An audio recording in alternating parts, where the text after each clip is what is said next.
Over 4 summers, I worked with 6 to 10 residents of a nearby rural psychiatric hospital. They came every day for work therapy to a small, isolated government poetry lab where I earned my tuition between semesters. The patients were all reasonably functioning adults, though some were slow-moving and slow-thinking. It was the early 70s, a much less litigious time. So although my fellow poetry technicians and I had no training in handling people with issues like theirs, we were expected, as part of our regular duties, to supervise them while they worked. Their work therapy consisted of helping us with simple routine tasks like sweeping up, distributing feed, gathering and counting eggs, removing dead birds, and of course, shoveling lots and lots of chicken crap. Most of them had been working there for years, and had the rest of us ever simultaneously booked a sick day, they could undoubtedly carry it on perfectly well on their own. So I never considered any of them a physical threat. The biggest dangers they've ever presented were trying to sneak a verboten smoke in the poultry barns and a marked tendency to goof off the moment they thought nobody was watching. Some of the test birds were kept in large screened pens, containing up to 1,000 fowl each. One day, late in my 4th and last summer there, Bob, one of our slowest movers, was in just such a pen gathering eggs when he suddenly, and without warning, had what a layman like myself would call a severe panic attack, perhaps even a full-out psychotic episode. Now, Bob was a very big guy, about 6'6" and maybe 300 pounds.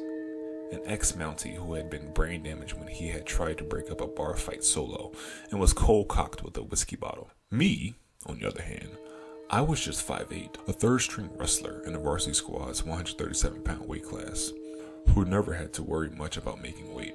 Although I was in very good shape, saying I was average build would have been kind. I was in another pen, 3 over and around the corner, when Bob had his episode. When I heard the ruckus, it took me a few seconds to extract myself from the cage without squashing anything, button it up, dash down the corridor, locate the disturbance, and enter the pen, where, normally passive, terrified of mice, quiet old gentle giant Bob was now screaming at the top of his lungs and flailing around mightily, as if battling biblical demons.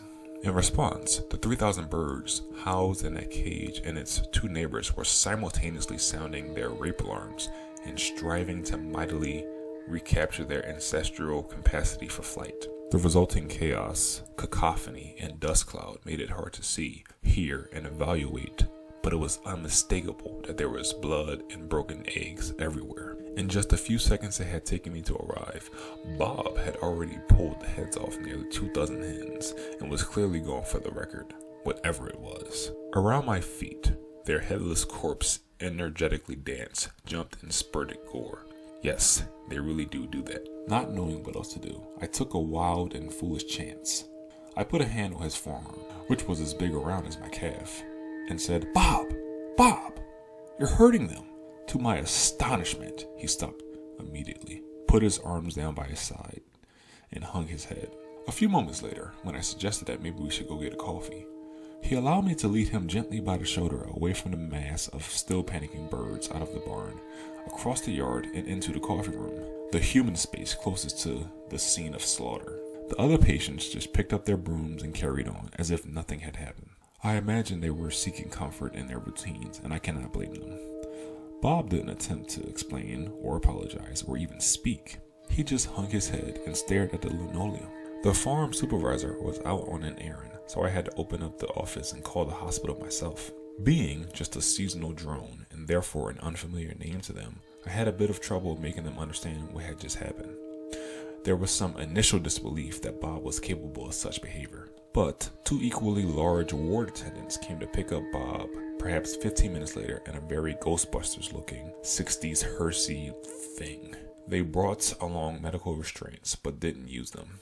Poor old Bob just sat quietly until the attendants led him to their ectomobile and took him away to God knows what. Bob never came back. I returned to school 3 weeks later, and I never saw him or the research station again. It was shut down a few years later. But I've often wondered, supping a scotch in the wee, quiet, thoughtful hours about exactly what malevolent vision had set Bob off, and about how those few brave seconds of unclarity had affected the rest of his life, and any opportunity he might otherwise have had for rehabilitation and release. I met a woman who started out pretty normal, if not a little bit loud. We were watching Skyfall, and she leans over and starts telling me that she's pregnant. I'm a little confused, but I ask her about it, and she says that it's in her back. I told her I didn't think it went like that, and she replied that her real baby was in her back, and then went back to watching the movie.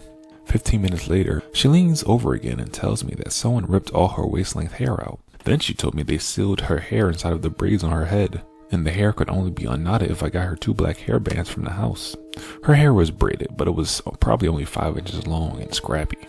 She asked if I was the one who ripped her hair out.